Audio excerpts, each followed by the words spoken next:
Queridos amigos, ¿cómo estáis? Un cordial saludito de nuevo con todos nosotros en nuestro buen espacio de reflexión, Vacunas de Esperanza. Qué cierto es, no hay que ser muy listo para ello, no hay que ser ni siquiera cristiano, para darnos cuenta de que el mundo está en fase terminal. A todos los niveles, a nivel biológico, ¿verdad? A nivel ecológico, a nivel social, a nivel económico, está en fase terminal.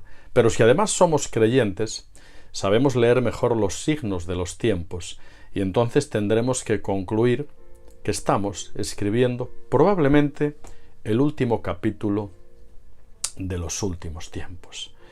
Pero Juan Varela, si los últimos tiempos ya los apóstoles hablaban de que estaban ya en los últimos tiempos. Y bueno, es verdad, los apóstoles claro que estaban en los últimos tiempos, porque los últimos tiempos comenzaron cuando la Iglesia inicia su andadura con la gran comisión de predicar el Evangelio a toda criatura. Quiere decir que con el establecimiento de la Iglesia en el libro de Hechos comienza la cuenta atrás de los últimos tiempos, comienza la oportunidad de la Iglesia para predicar el Evangelio a todo el mundo y después vendrá el fin. Por eso Gálatas nos habla de que, venido el cumplimiento del tiempo, Dios envió a su Hijo. Bueno, ¿cuál fue el cumplimiento del tiempo que se dio en aquellas circunstancias para que Jesús viniera? ¿Qué circunstancias sociales o políticas o económicas favorecieron que Jesús viniera? Ya sabemos que el Señor se sirve hasta de las piedras, si es necesario, para hablar. Se sirve también de los imperios, por perversos que éstos puedan ser.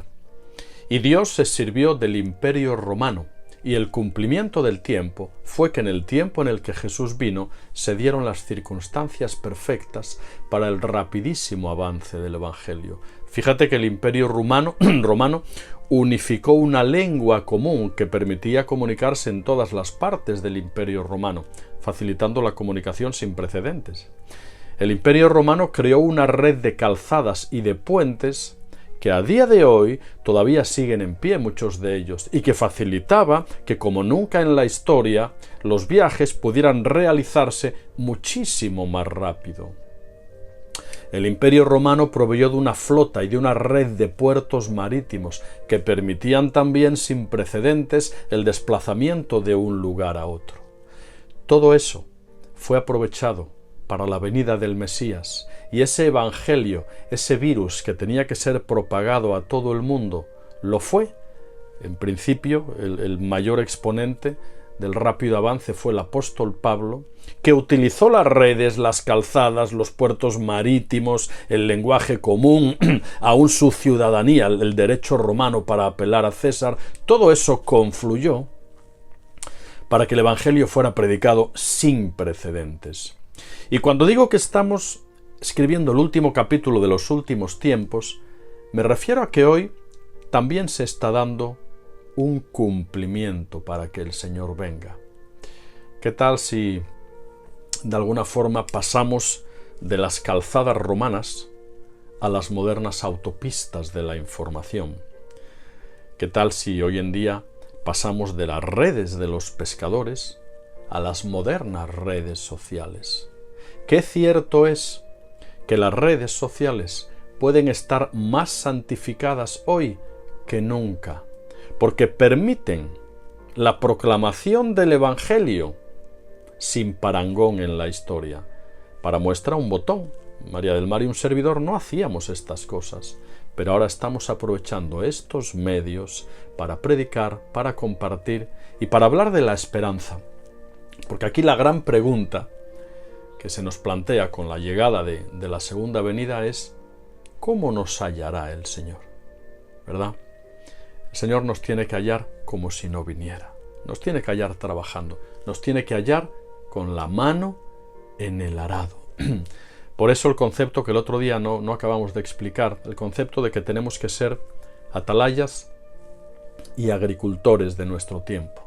Atalayas, como dice Primera de Crónicas 12, para saber ver, para saber valorar lo que nos viene.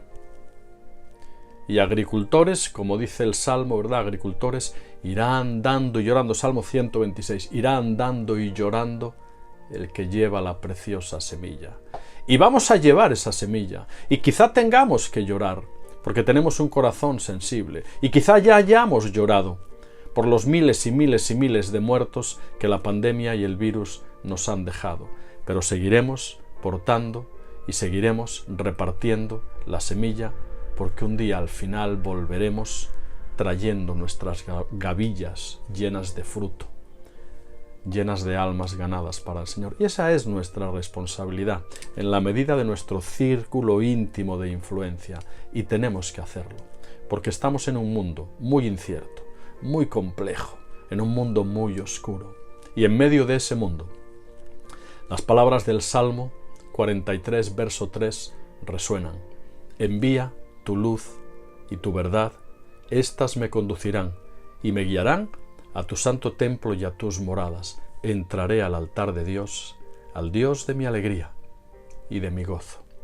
Amigo y amiga, si quieres tener gozo, si quieres tener alegría y esperanza en medio de la incertidumbre y el temor, busca a Cristo, porque en Él están los tiempos, en Él están las edades y en Él está la salvación y la vida eterna. Por cierto, que Él te bendiga.